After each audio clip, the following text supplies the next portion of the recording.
Hello, guys. We are covering Made in Japan, the life philosophies or the methods that Japanese people have adopted in their lives, because of which they are superpowers, global superpower. And in the last previous session, we have looked at Ikigai, why we are on the earth, what are we supposed to do, etc., etc. The second point we are going to discuss today is Wabi Sabi and Kintsugi. These two are used in together basically. Wabi Sabi is about acceptance of imperfections in people, situations, and surroundings. And Kintsugi is working on those imperfections and making sure that people grow, things, situations develop, and the things around us also improve. And the most important part is Wabi Sabi and Kintsugi is basically essentially means acceptance of people without perfections, acceptance of situations without perfection, and making sure that we are working on overcoming those weaknesses without hiding them. So let us have a look at this wonderful concept that is used in Japan extensively, Wabi Sabi and Kintsugi. Let us have a look at it. Now we are covering Japanese life techniques to understand how they are managing the work-life culture balance in the modern area. In the previous blog, in the previous session, we have covered Ikigai. Now, Wabi Sabi is a Japanese term referring to the appreciation of the beauty in imperfection, impermanence, and simplicity as a natural state of things. It applies not only to materials or things, but to human beings too. It is a way of saying that neither we nor the people around us are perfect, and we must embrace them as they are. Wabi Sabi also means nothing lasts, nothing is finished, and nothing is perfect, which has a very deep meaning. Wabi Sabi is also accompanied by Kintsugi. It is a method of mending broken ceramic pots using lacquer and powder gold. The repair enhances the beauty of the pots without hiding the repaired areas. It is a way of accepting and working on the flaws in people without hiding them or leaving them behind. Wabi Sabi is essentially derived from two words. Wabu, which means experience of the inner world that essentially tilts towards gloom, grief, nostalgia, distress, and even abandonment. While Sabu means experience of deteriorating outer world over a period of time, decay.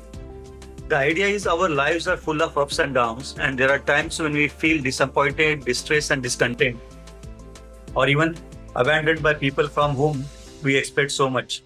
Everything we have, including our soft and hard skills, relations, education, our body, the way we are brought up, everything, including the surrounding, naturally and gradually deteriorates. Nothing lasts forever. Unfortunately, we don't accept these simple facts of life and end up fighting against them. We don't want to feel grief. We don't want to feel disappointed. We feel extreme pain when somebody abandons us. We expect to have a beautiful family, a wonderful career, and amazing social life. And we want it to remain as it is forever. Nothing wrong with these expectations, but we must understand that everything around us is going to deteriorate and end at some point in time. Our bodies, estates, properties, cars, relations, and even in our intelligence and ambitions are going to decay over a period of time. Not accepting the universal presence of Wabi, that is inner imperfection, impermanence, and followed by Sabi, that is a constant state of decay, is causing all the stress and discontent in our lives.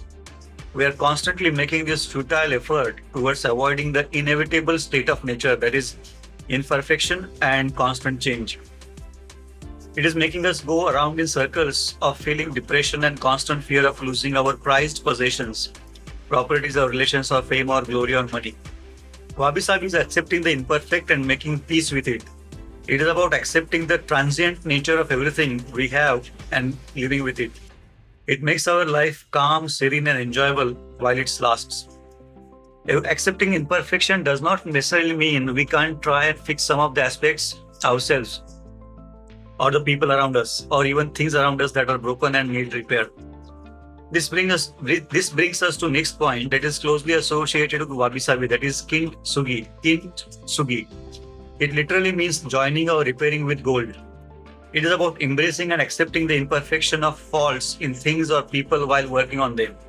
In this world, people like everything to be perfect and have no time to work on mending or repairing something that is broken or someone imperfect. They just discard the broken, imperfect, and keep looking for the perfect people, perfect things, perfect situations, perfect jobs, perfect cars, perfect spouse, perfect family, causing stress, conflict, and misplaced expectations. The crucial point about Kintsugi is not hiding the repairs or imperfections, but using them to enhance the beauty and aesthetics of the broken people or things.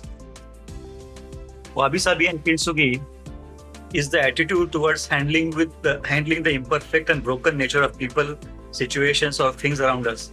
It is about working on them without abandoning or sidelining them. It is about celebrating the imperfections and efforts to mend without hiding the cracks and repairs.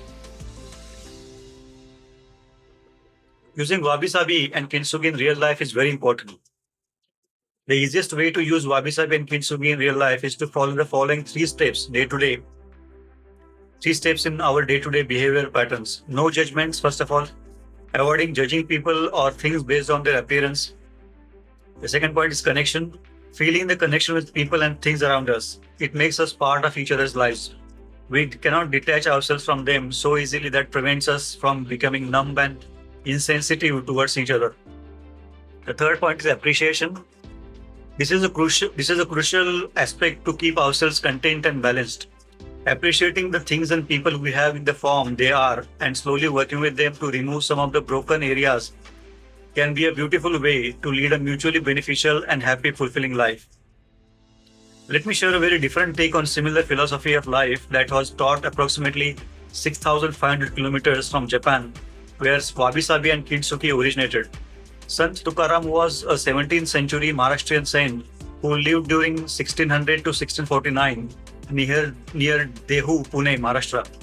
His teachings through the Abhangs, that is the poems, reflect the Wabi Sabi philosophy, which means Thevile anante taisechi rahave chitti asudhave samadhana, which essentially means whatever situation we are in, good, bad, we should be content and fulfilled. We should feel the content of, we should appreciate that what we have, and we should live a happy life. Besides the reference to God and having faith in Him, we can see that He is referring to the world where we are living and how we should connect and appreciate the things, people, and life situations around us.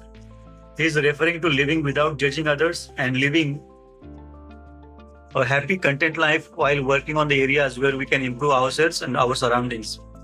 Amazingly enough, Wabi Sabi also got evolved during the 15th century onwards. Thought leaders like Sant Tukaram and Japanese visionaries living approximately 6,500 kilometers apart without any means of communication or exchange of ideas evolved and shared a similar way of life. They are the teachings that they are teaching us to accept the facts of life, that is imperfection and constant decay, while working on areas where we can cherish, enhance and embrace them without hiding them. Thank you very much.